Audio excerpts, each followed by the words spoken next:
Hello everyone, so all good, सब अच्छे हैं। तो बहुत लंबे समय के बाद आज हम लोग मिल रहे हैं।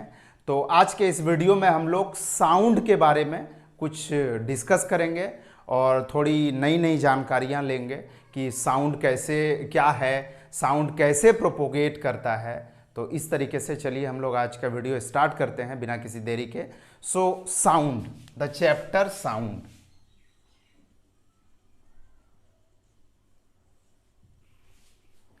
Sound, what is sound? At first we have to know about the definition of sound. What is sound?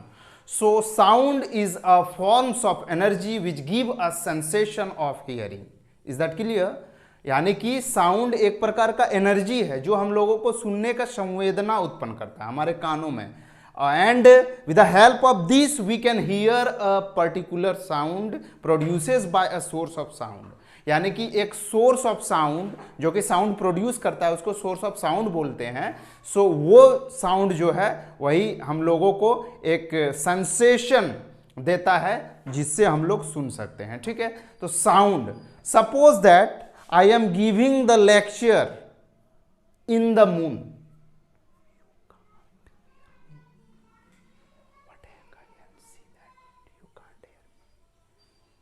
Can you hear me? You can't. Why? Because there is no medium in moon. Is that clear? Right now I am telling something and we are supposing that that lecture is going on the moon. You can't hear anything. आप कुछ नहीं सुन पा रहे थे। क्यों? क्योंकि moon पे medium नहीं है। ठीक है, मून पे किसी भी प्रकार का मटेरियल मीडियम नहीं है। And sound needs a material medium to propagate one place to another place. Sound को एक जगह से दूसरे जगह जाने के लिए एक मीडियम की जरूरत होती है, इसलिए आप मून पे साउंड को नहीं सुन पा रहे थे। Is that clear? So sound is a form of energy which give a sensation of hearing and sound needs a material medium to propagate one place to another place. So ये रहा sound का कुछ definition. ठीक है,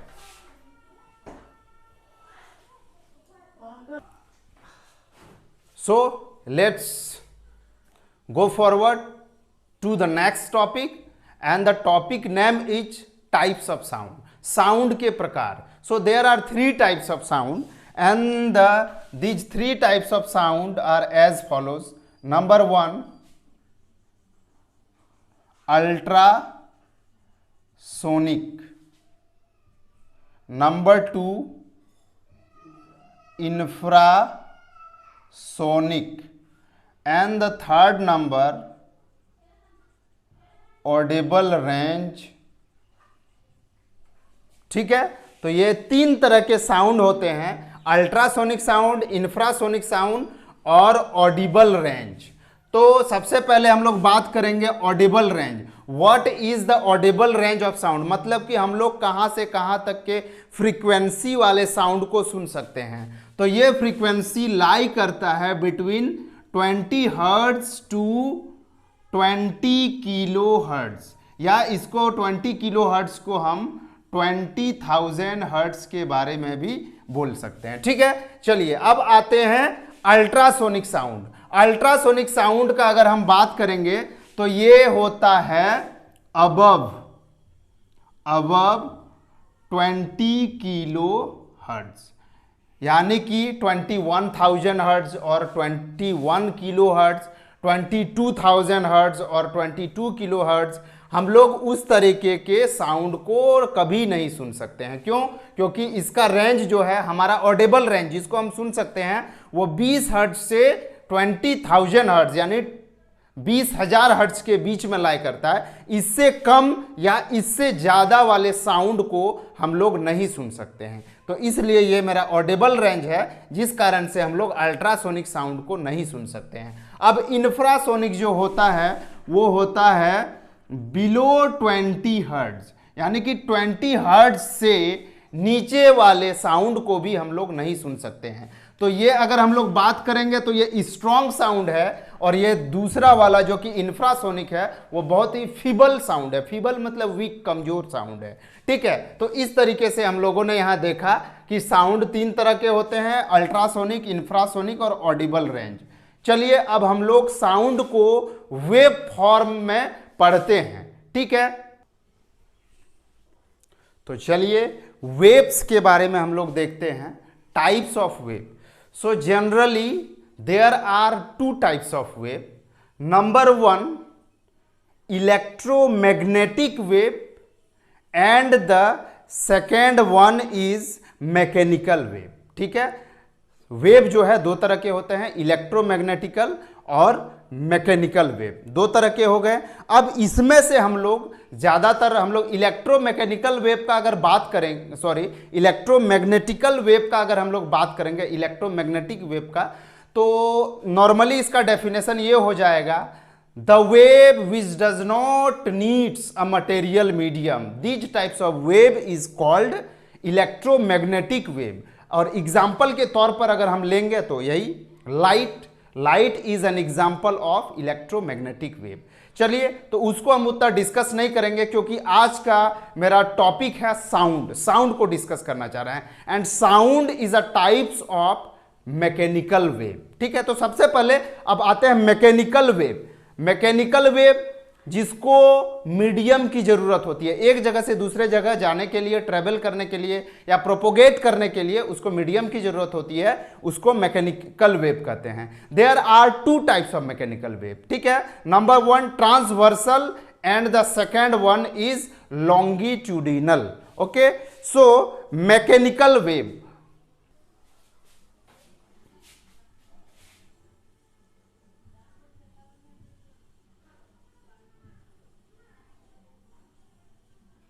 mechanical wave number 1 transversal wave and the second one is longitudinal wave. ठीक है, सो mechanical wave 2 तरह के होते हैं, transversal and the second one is longitudinal wave. So what is transversal wave? सबसे पहले यहां पर ट्रांसवर्सल वेव है, तो हम लोग ट्रांसवर्सल वेव के बारे में देखेंगे। What is transversal wave? Transversal wave क्या है? So when the vibration takes place transversal wave, जब वाइब्रेशन और direction of propagation of wave के बीच में 90 डिग्री का एंगल बनता है, यानी कि ये क्रेस्ट और ट्रफ बनाएगा। यानी कि कहने का मतलब, अगर हम डायरेक्शन का बात करें, डायरेक्शन ऑफ वेव का बात करें, तो अगर डायरेक्शन ऑफ वेव इस डायरेक्शन में है और वाइब्रेशन का direction either vertically upward direction और वर्टिकली डाउनवर्ड डायरेक्शन में होगा। ये मेरा क्या है? ये मेरा डायरेक्शन ऑफ वाइब्रेशन है। तो आप अगर यहां पे गौर करेंगे तो आप देखेंगे दोनों के बीच में 90 डिग्री का एंगल बना रहा है। तो आप इसको डिफाइन ऐसे भी कर सकते हैं, when the angle between the direction of vibration and the direction of propagation of wave will be 90 degree, then this types of wave is called transversal wave। ठीक है, जब डायरेक्शन ऑफ वेव और direction of vibration के बीच का angle 90 degree हो तो इसको हम ट्रांसवर्सल वेव के रूप में जानेंगे। ठीक है, तो ये हो गया मेरा ट्रांसवर्सल वेव। अब इसको अगर आप एक डायग्राम के थ्रू देखेंगे तो ये कुछ इस तरीके से जाएगा। अगर आप देखेंगे तो ये अगर मीन पोजीशन है, this is the mean position of vibration, so this is the diagram of transversal wave, और and this is the crest, this is the crest and this one is the trough. I am telling you that transversal wave propagate and form crest and trough continuously। Is that clear. ये वाला जो सबसे extreme point आपको दिख रहा है ये crest है, इधर का जो एक्सट्रीम पॉइंट है वो ट्रफ है, ठीक है। तो ट्रांसवर्सल वेव हमेशा क्रेस्ट और ट्रफ बनाते हुए प्रोपोगेट करता है। और आप यहां पे देख सकते हैं ये वाइब्रेशन का एम्पलीट्यूड दिखा रहा था, ये वाइब्रेशन इधर हो रहा है, एक बार इधर हो रहा है, तो आप देख रहे हैं वाइब्रेशन ऐसा चल रहा है और डायरेक्शन ऑफ वेव इस तरीके से चल रहा है, दोनों के बीच का एंगल 90 डिग्री है। तो ये मेरा ट्रांसवर्सल वेव हो गया। चलिए अब हम लोग आते हैं दूसरे वाले में, number 2। What is that? Number 2 is longitudinal wave. What is longitudinal wave? अब अगर इसमें अगर आप बात करेंगे vibration, relationship between vibration and direction of propagation of wave, so we will get like this: longitudinal wave, ठीक है। तो longitudinal wave में अगर आप देखेंगे तो डायरेक्शन ऑफ, अगर इसका एक डायग्राम अगर आप बनाते हैं तो कुछ इस तरीके का बनेगा।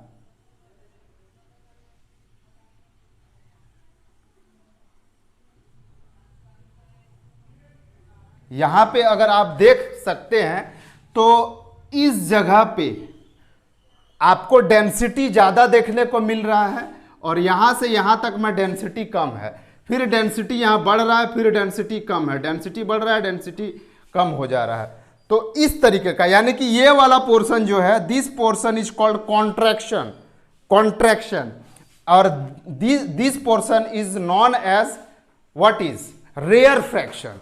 So the longitudinal wave propagate in terms of contraction and rear fraction, contraction and rear fraction। अगर आप ये 4 particle, suppose that these are the 4 particles, ये 4 पार्टिकल्स हैं, तो ये अगर आप इसको देखेंगे तो ये कुछ इस तरीके से प्रोपोगेट होगा, इस तरीके से, और ये इस तरीके से इधर ही जाएगा। तो अगर आप देखेंगे तो वाइब्रेशन डायरेक्शन ऑफ वाइब्रेशन और डायरेक्शन ऑफ प्रोपोगेशन, ठीक है। अगर आप यहां पे गौर करेंगे तो डायरेक्शन ऑफ वाइब्रेशन और direction of propagation of wave same direction में जा रहा है, यानी कि दोनों के बीच का एंगल क्या बनेगा? 0 डिग्री बनेगा। तो इस तरह के वेव को आप लॉन्गिट्यूडिनल वेव के रूप में डिफाइन कर सकते हैं। तो ये रहा हमारा टाइप्स ऑफ वेव। अब ये जो है साउंड, ये जो है ये दोनों तरह के वेव का प्रॉपर्टी रखता है, यानी कि लॉन्गिट्यूडिनल वेव भी हो सकता है, ट्रांसवर्सल वेव भी हो सकता है। इसको हम जस्ट अब कुछ देर में बताने वाले हैं, ठीक है। तो ये हो गया मेरा लॉन्गिट्यूडिनल वेव और ट्रांसवर्सल वेव। अब आगे हम लोग बढ़ते हैं। Now we will learn some important point about wave.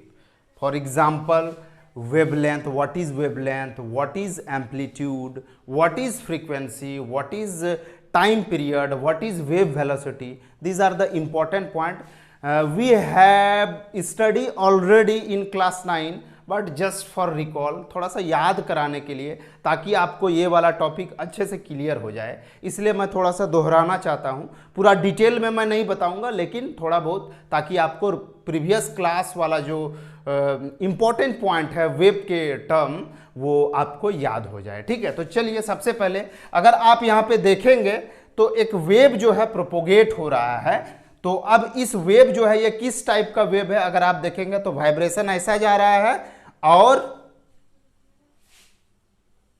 Direction of propagation wave इस डायरेक्शन में जा रहा है। तो ये क्या हो गया? ये मेरा ट्रांसवर्सल वेव हो गया, ठीक है। तो चलिए हम लोग आगे बढ़ते हैं। तो अब यहाँ पे क्या हो रहा है? ये वाला, ये जो एक्सट्रीम पॉइंट है इसको हम लोग क्रेस्ट बोलते हैं और इसको हम लोग ट्रफ बोलते हैं, ये तो आप जान रहे हैं। और ये वाला लाइन जो है आपको इंडिकेट कर रहा है मीन पोजीशन, और vibration takes place through its mean position. मतलब ऐसे है, एक बार इधर जाएगा पार्टिकल तो ये दिखाएगा, फिर यहाँ पे आ जाएगा मीन पोजीशन पे, फिर एक बार इधर आएगा तो ये वाला ट्रफ दिखाएगा, फिर यहाँ पे आ जाएगा, तो ये एक कंप्लीट वाइब्रेशन हो गया। तो कंप्लीट वाइब्रेशन ऊपर जाएगा तो ये वाला कर्व शो कर रहा है ऊपर वाला वाइब्रेशन को, जब नीचे वाइब्रेशन के थ्रू नीचे आता है तो ये वाला कर्व जो है हम लोगों को नीचे वाले पोर्शन को दिखाता है। तो कहने का मतलब यहाँ से यहाँ तक एक कंप्लीट वाइब्रेशन का डायग्राम है, यानी कि ये दूसरा वाइब्रेशन का, तीसरा वाइब्रेशन का कंटिन्यूअसली चलता रहेगा। ठीक है, तो ये हो गया मेरा क्रेस्ट, ये हो गया मेरा ट्रफ। तो अगर आप बात करेंगे तो हाइट ऑफ द वेव, ये जो है यही हाइट है, आइदर साइड और दैट साइड, ये दोनों जो है हाइट है। वाइब्रेशन का जो हाइट है या वही वेव का हाइट है, और उसी को हम लोग एम्पलीट्यूड बोलते हैं। This is called amplitude of a wave and it is denoted by capital A. ठीक है, अब हम लोग बात, ये हो गया मेरा एम्पलीट्यूड। अब आते हैं वेवलेंथ का। ये हो गया मेरा वेवलेंथ रिप्रेजेंटेड बाय लैम्डा। ठीक है, what is this? This is the wavelength. Wavelength अगर आप नॉर्मल टर्म में याद रखना चाहते हैं तो लेंथ ऑफ वन वेव, ये वन वाइब्रेशन मतलब वन वेव। सो एक वन वेव का जो लेंथ होगा वही वेवलेंथ हो जाएगा। Length of one wave is equal to wavelength and it is represented by lambda. Is that clear? So this is the wavelength. अब रहा हमारा क्या? फ्रीक्वेंसी। फ्रीक्वेंसी का अगर हम बात करेंगे यहां पे तो ये हो जाएगा frequency. What is the frequency? तो फ्रीक्वेंसी को हम ये कर सकते हैं number of vibration, number of vibration in unit time. ठीक है, यानी अगर यूनिट टाइम का बात करें तो हम 1 सेकंड ले लेंगे यूनिट टाइम। तो 1 सेकंड में कितना वाइब्रेशन कर रहा है वो वेव, वही उसका फ्रीक्वेंसी हो जाएगा। जैसे कि मान लीजिए 1 सेकंड हुआ टक और वाइब्रेशन हो गया 5 टाइम्स, तो फ्रीक्वेंसी क्या हो जाएगा? 5 वाइब्रेशन पर second. This will be the frequency. ठीक है, तो इस तरीके से मेरा हो गया ये फ्रीक्वेंसी का डेफिनेशन। अब एक आते हैं हम लोग, what is that, what is time period. ठीक है, टाइम पीरियड क्या होता है? Time period, time period is denoted by capital T. तो टाइम पीरियड क्या होता है कि number of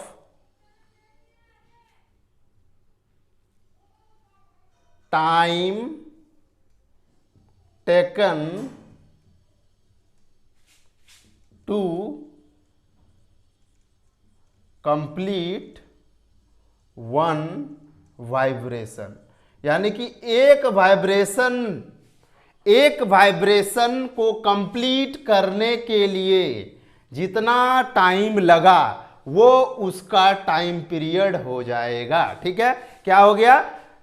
time taken to complete one vibration is called time period and it is represented by capital T.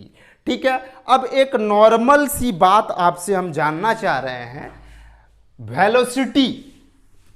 Velocity अगर normal term में, हम wave velocity की बात नहीं कर रहे हैं। ठीक है, वेव वेलोसिटी की अगर हम बात नहीं कर रहे हैं, जैसे कि वेव वेलोसिटी की अगर बात करेंगे तो v is equal to F, और ये हो गया मेरा लैम्डा, ये होता है।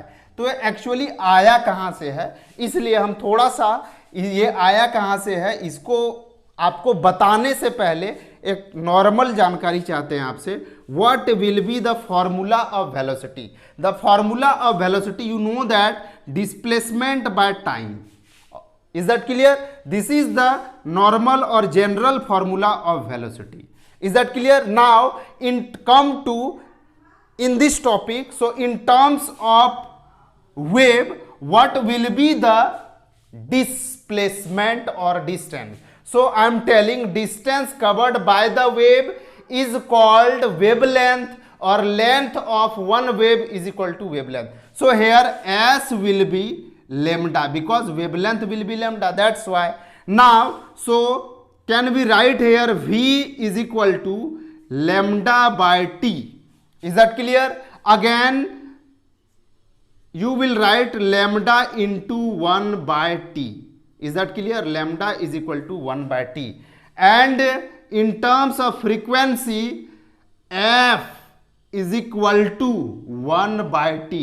It means frequency is inversely proportional to the time period, or you can say, so 1 by t, in place of 1 by t you can write here f. Is that clear? So here you get 1 by t, so in place of 1 by t you can write f, so you will get the new value of velocity, that one is the lambda f or f lambda. This will be the formula of wave velocity f lambda, that this is the, so this is the process by which you can find out wave velocity v is equal to f lambda. So these are the some important terms related to the wave. Is that clear? Now let's study more about, अब आगे का topic पढ़ने के लिए इतनी जानकारी काफी थी, ठीक है। तो चलिए अब हम लोग थोड़ा सा साउंड के बारे में पढ़ेंगे। तो रिफ्लेक्शन ऑफ साउंड, साउंड क्या है ये जान गए, साउंड किस तरह का वेव है ये जान गए।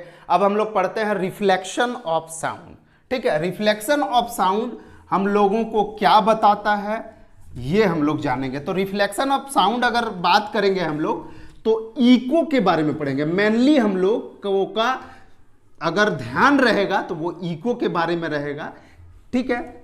और इको से रिलेटेड कुछ न्यूमेरिकल हम लोग सॉल्व कर लेंगे, जिससे ये टॉपिक साथ ही साथ क्लियर हो जाएगी, ठीक है। तो what is reflection of sound? तो सबसे पहले, तो suppose that here I am giving this lecture just in front of a wall because nobody is there, okay, so and just in front of me there is a wall, okay. So whenever I will speak, so it means I am the source of sound, मैं sound का source हूँ because I am producing right now sound, okay. So this sound, okay, propagate towards that direction, is that clear, and strike on that wall, and again it will reflect towards me in the opposite direction. So this is called reflection of sound, just as reflection of light. You know that when a ray of light strike on a plane and smooth surface, it will reflect to the same medium. This is called reflection of light. Just that definition, just as that definition we can define, this is also reflection of sound. When a speaker speaks something or a source of sound produces sound, so it will strike on a surface and after this return towards the source of sound but in the opposite direction. So this is called reflection of sound, and due to that reason echo is produces, okay, echo will be produced, okay. This is the main reason why echo produced. So this echo is produced due to reflection of sound. So what is echo? It means suppose that I am speaking here something, so this is my original sound, and after doing this, after some time a sound comes towards me that I can hear, that is called echo. जैसे कि अगर आप बात करेंगे, जैसे कि अगर मैं यहाँ हेलो बोला और वो रिफ्लेक्ट होके हेलो हेलो हेलो हेलो इस टाइप से अगर आ रहा है, वही मेरा इको है, गूंजना, आवाज का गूंजना, यही चीज है। अगर हिंदी में बात करेंगे तो आवाज का गूंजना, that is the echo. But here I am speaking so many things about sound, but I can't hear that echo. I am telling reflection takes place here, reflection of sound takes place, but I can't hear any types of echo. What is the reason? So the main reason is the distance between the reflecting surface and the source of sound, okay. So the minimum distance should be 17 or 17.5 meter to hear a distinct echo. Here very less distance between me and that wall. So when I speak, so this is the original sound which is produced by me and strike on the wall and reflected sound returns to me. It will take very short interval of time and the original sound and the reflected sound overlap to each other and we can't hear the distinct echo. Is that clear? Echo will be there but we can't hear. यानी कि जैसे कि मैंने यहाँ sound produce किया, ये original sound हो गया। अब ओरिजिनल साउंड किसी भी रिफ्लेक्टिंग सरफेस पे टकरा के रिफ्लेक्ट होता है तो ये बहुत जल्दी हो जाता है। तो ओरिजिनल साउंड और रिफ्लेक्टिंग सरफेस रिफ्लेक्टेड साउंड एक दूसरे पर मिल जाता है, ओवरलैप हो जाता है। तो हम लोग दोनों में विभेद नहीं कर सकते हैं कि कौन सा ओरिजिनल साउंड है और कौन सा इको है। इस कारण से हम लोग नहीं सुन पाते हैं इको को। इको सुनने के लिए कम से कम 17.5 या 17 मीटर का डिस्टेंस होना चाहिए सोर्स ऑफ साउंड और रिफ्लेक्टिंग सरफेस के बीच में। ठीक है, तो ये हम लोगों ने कैसे पता लगाया कि ये इतना ही होना चाहिए? तो सबसे पहले बात, to hear a distinct echo, time will be 0.1 second. The minimum time should be 0.1 second, otherwise you can't hear. So this is the time, and you know that what is the speed of sound in air? The speed of sound in air is 340 meter per second. Is that clear? Now according to the formula, speed is equal to distance by time. Is that clear? But here suppose that this is the speaker, ये speaker है, and this is the reflecting surface. ठीक है, और ये speaker जो है कुछ बोल रहा है तो ये यहां से यहां गया, ठीक है, फिर टकरा के आया, है ना? तो इसने दुगना डिस्टेंस कवर किया है, डबल डिस्टेंस कवर किया है। अगर मान लेते हैं ये डिस्टेंस d है तो ये डिस्टेंस रिफ्लेक्टेड साउंड की बात करेंगे तो मेरा टोटल डिस्टेंस क्या हो जाएगा? d + d is equal to 2d, है ना यहाँ पे? तो s यानी कि स्पीड मेरा कितना है? 340 is equal to what is the value of d? The value of d is 2d, and what is the time? Time is here 0.1 second. Okay, अब आगे हम लोग अगर सॉल्व करेंगे तो यहां से एक पॉइंट हटेगा तो यहां 10 आ जाएगा, यानी कि 340 is equal to 20d। So d is equal to 340 by 20, 0 0 cancel, 217 जा। So d is equal to 17 metre. यही होता है मेरा मिनिमम डिस्टेंस, ताकि आप एक डिस्टिंक्ट इको, एक क्लियर इको को सुन पाएं। नहीं तो ओरिजिनल साउंड और रिफ्लेक्टेड साउंड एक दूसरे से मिल जाएगा, ओवरलैप हो जाएगा और आप नहीं सुन पाएंगे। अगर रिफ्लेक्टिंग सरफेस और सोर्स ऑफ साउंड के बीच में 17 मीटर का डिस्टेंस रहे तो वहां से साउंड को आने में, सोर्स ऑफ साउंड तक 0.1 सेकेंड का टाइम लगेगा, और हम लोग ओरिजिनल साउंड और इको को अलग अलग सुन सकते हैं। तो वहां पे आपको इको सुनाई देगा, हेलो का आवाज फिर से रिटर्न आएगा, hello hello hello, like that. ठीक है, तो ये मेरा हो गया इको। और इको के लिए अगर आप अभी तो आप जान ही रहे हैं सारा ऑब्जेक्टिव टाइप्स का क्वेश्चन आएगा, तो क्योंकि इस बार थोड़ा सा फॉर्मेट में, बोर्ड एग्जाम के फॉर्मेट में कुछ चेंजिंग हुआ है ये एपिडेमिक के कारण, तो आप जो है इस तरीके का इंपॉर्टेंट पॉइंट को नोट जरूर कर लीजिएगा। आप स्क्रीनशॉट ले सकते हैं, स्क्रीनशॉट लेके फिर कॉपी में उतार सकते हैं। ठीक है, जैसे कि इको सुनने के लिए मिनिमम टाइम कितना होगा? तो 0.1 सेकेंड होगा। अगर यहाँ बात करेंगे कि मिनिमम डिस्टेंस कितना होना चाहिए ताकि एक डिस्टिंक्ट इको हम लोग सुन सकते हैं, किसके किसके बीच में? सोर्स ऑफ साउंड और रिफ्लेक्टिंग सरफेस के बीच में, तो मिनिमम डिस्टेंस हो जाएगा 17 मीटर।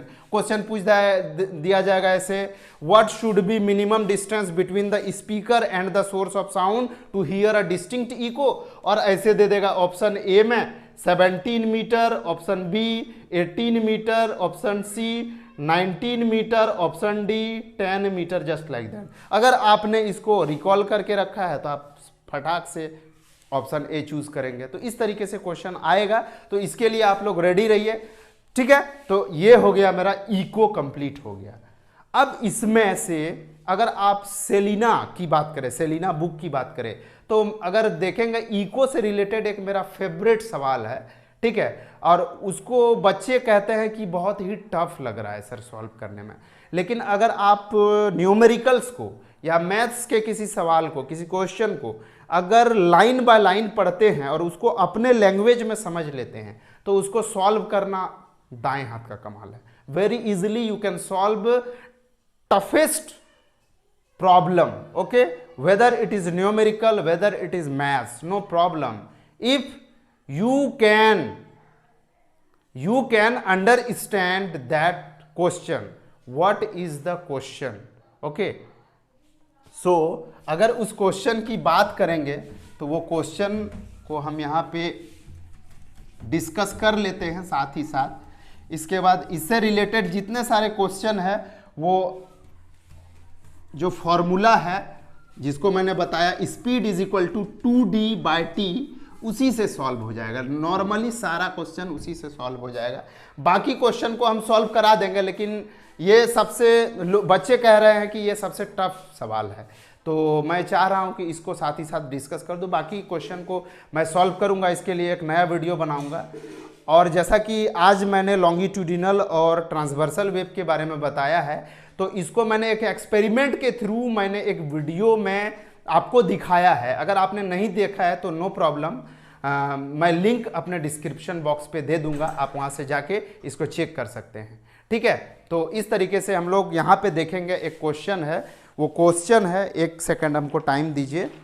हाँ, तो ये क्वेश्चन है आपका, a person standing at a distance x in front of a cliff fires a gun, another person B standing behind the person A at a distance y from the cliff hears two sounds of the fired shots after 2 seconds and 3 seconds respectively.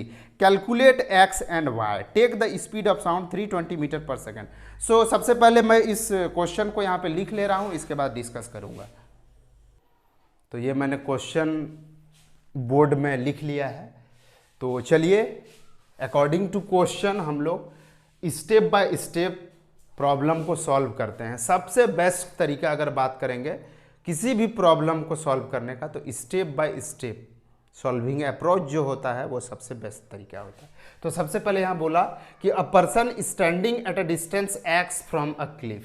एक Cliff है, तो चलिए मान लेते हैं ये एक Cliff यहाँ पे है कुछ इस तरीके का, ठीक है।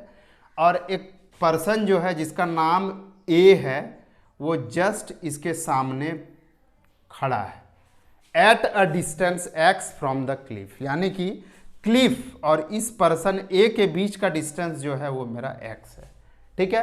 क्लियर है? यहां से तो आपको क्लियर समझ में आ गया, एक लाइन मेरा क्लियर हो गया, ठीक है। अब बोला कि फायर्स अ गन, उन्होंने एक गन चलाया, ठीक है, इस तरीके से उन्होंने एक गन चलाया। अब अगला क्या है, another person be standing behind a person A, यानी कि इस पर्सन ए के जस्ट पीछे जो है एक दूसरा आदमी जो है जिसका नाम बी है वो खड़ा है। अब डिस्टेंस तो जरूर दिया होगा, तो at a distance y from the Cliff, देखिए y फ्रॉम द क्लिफ, यानी कि क्लिफ से उसका डिस्टेंस दिया हो, यानी कि यहां से यहां, यानी पर्सन बी के बीच का डिस्टेंस जो है वो y है, ठीक है। चलिए दूसरा लाइन भी मेरा क्लियर है। अब आते हैं आगे, हियर सुनता है टू साउंड, दो साउंड सुन रहा है, यानी कि जाहिर सी बात है यहाँ पे एक ओरिजिनल साउंड वो सुन रहा होगा और दूसरा इको रिफ्लेक्टेड साउंड सुन रहा होगा, ठीक है। तो वो दो साउंड सुना और fire shot after 2 second and 3 second respectively 2 second और 3 सेकंड सुना है। तो पूछ रहा है कि x और y, ये जो मैंने डिस्टेंस ले लिया है यहाँ क्वेश्चन के according, what is x and what is the value of y। तो सबसे पहले यहाँ 2 सेकंड बोला है, तो जैसे कि इस बंधु ने यहां से एक गन शॉट किया, ठीक है, तो एक साउंड यहां से एक प्रोड्यूस हुआ, एक इस तरीके से डायरेक्ट इसके पास पहुंचा होगा, और एक कैसे पहुंचा होगा, यहां से इधर गया होगा और इस क्लिप से टकरा के फिर इसके पास आया होगा। तो जाहिर सी बात है ये डायरेक्ट साउंड है, यानी ओरिजिनल साउंड है, और इसको कम डिस्टेंस ट्रेवल करना पड़ा है, तो कम टाइम यही लिया होगा। तो ये टाइम जो लिया ये मेरा 2 सेकंड लिया है, और ये जो इको सुना तो इसके लिए ज्यादा डिस्टेंस ट्रेवल करना पड़ा साउंड को, तो इसके लिए इसको 3 सेकंड का टाइम लगा, ठीक है। अब यहां पे एक चीज दे दिया है कि take speed of sound 320 metre पर सेकंड। तो सबसे पहले मैं आपसे एक क्वेश्चन करूंगा, यहां पे है speed is equal to distance by time, ये आप जान रहे हैं। और यहां स्पीड ऑफ साउंड अब वैल्यू पुट करते हैं एक के बाद एक, ठीक है। तो सबसे पहले स्पीड कितना दिया हुआ है 320 मीटर पर सेकंड इज इक्वल टू, सबसे पहले ये वाला डिस्टेंस, यानी कि ये साउंड द्वारा ट्रेवल किया गया डिस्टेंस। तो ये डिस्टेंस कितना हो जाएगा, ये पूरा डिस्टेंस मेरा y है, देखिए यहां पे y है, यहां से यहां तक का डिस्टेंस y है और यहां से यहां तक का डिस्टेंस x है। तो ये वाला डिस्टेंस कितना हो जाएगा, अगर y में x माइनस कर देंगे तो ये वाला आ जाएगा, यानी कि ये वाला डिस्टेंस हो जाएगा मेरा y माइनस एक्स, ठीक है। तो क्या हो गया डिस्टेंस मेरा y minus x by time. अब टाइम कितना लिया है, टाइम देखिए यहां 2 सेकंड लिया है, 2 सेकंड। तो यहां से इसको सॉल्व करेंगे तो ये हो जाएगा मेरा, ये सॉल्व करने के बाद आ जाएगा y minus x is equal to 640, ये इक्वेशन 1 मान लीजिए, ठीक है। ये मेरा ओरिजिनल साउंड के लिए एक इक्वेशन मिल गया। अब चलिए हम लोग आते हैं जो इको को सुनने के लिए उसको 3 सेकंड का टाइम लिया है, उसके लिए एक इक्वेशन प्रिपेयर करते हैं। तो चलिए फिर से वही formula S is equal to d by t, ठीक है। स्पीड तो जान ही रहे हैं, स्पीड ऑफ साउंड 320 होता है। डिस्टेंस कितना कवर होगा, देखिए अब यहां से इधर गया साउंड, ठीक है, यानी कि x डिस्टेंस ट्रेवल किया, फिर यहां से फिर इधर आया यानी y डिस्टेंस, तो total x plus y distance cover किया है। तो यहां पे हम लोग लिख सकते हैं डिस्टेंस मेरा x प्लस y, और टाइम कितना लिया है, देखिए हम लोग बोल दिए थे 3 सेकंड लिया है, 3 सेकंड। तो जब हम लोग आगे सॉल्व करेंगे तो ये हो जाएगा 0 3 2 जा 6 3 3 जा 9, 960 is equal to x plus y, यानी कि आप लिख सकते हैं x plus y is equal to 960, equation number 2। अब आप इक्वेशन 1 को इक्वेशन 2 में ऐड कर दीजिए, तो आपके पास यहाँ पे है y minus x is equal to 640, और यहाँ पे है आपके पास x plus y is equal to 960। Plus कर रहे हैं तो देखिए ये x कट गया, y 2y, और ये हो गया 0 6 4 10 9 6 15 1 16, तो y 2 8 जा यानी 800, y इज इक्वल टू 800, ठीक है, y इज इक्वल टू 800। अब इस 800 को किसी एक इक्वेशन में पुट कर दीजिए, x का वैल्यू आ जाएगा। तो चलिए from equation 1 what is the equation 1, y minus x, what is the value of y is equal to 800 minus x is equal to 640, you will get the value of x is equal to 160। इस तरीके से आपका answer आ गया। तो ये जो है ये बहुत ही इंटरेस्टिंग क्वेश्चन था, और बच्चे मुझसे कह रहे थे कि बहुत टफ लग रहा है सर बनाने में, सॉल्व कर दीजिए। So that's why today we have discuss this questions. Rest of the questions we will discuss definitely in our next class, it means next video, okay, and after this we will do the rest of the questions, okay। अब जैसे कि हम अगले video में हम लोग discuss करेंगे types of vibration, natural vibration, damped vibration, force vibration, resonance, ये कैसे होता है, क्यों होता है, इसके बारे में कंप्लीट डिटेल्स में हम लोग डिस्कस करेंगे। और प्रॉपर्टी ऑफ साउंड जैसे कि loudness, pitch, shrillness of sound, ये सारी चीज़ों को हम लोग अगले वीडियो में डिस्कस करेंगे। तो आज के लिए इतना ही, तब तक के लिए बने रहिए आपके अपने favourite YouTube channel education satellite पर। और प्लीज़ इसको अगर आप सब्सक्राइब नहीं किए हैं तो इसको जल्द से जल्द सब्सक्राइब कर लीजिए, ताकि आपको ऐसे ही इनोवेटिव आइडिया के साथ अच्छे अच्छे वीडियो, फिजिक्स से रिलेटेड अच्छे अच्छे वीडियो मिलते रहे। Thank you.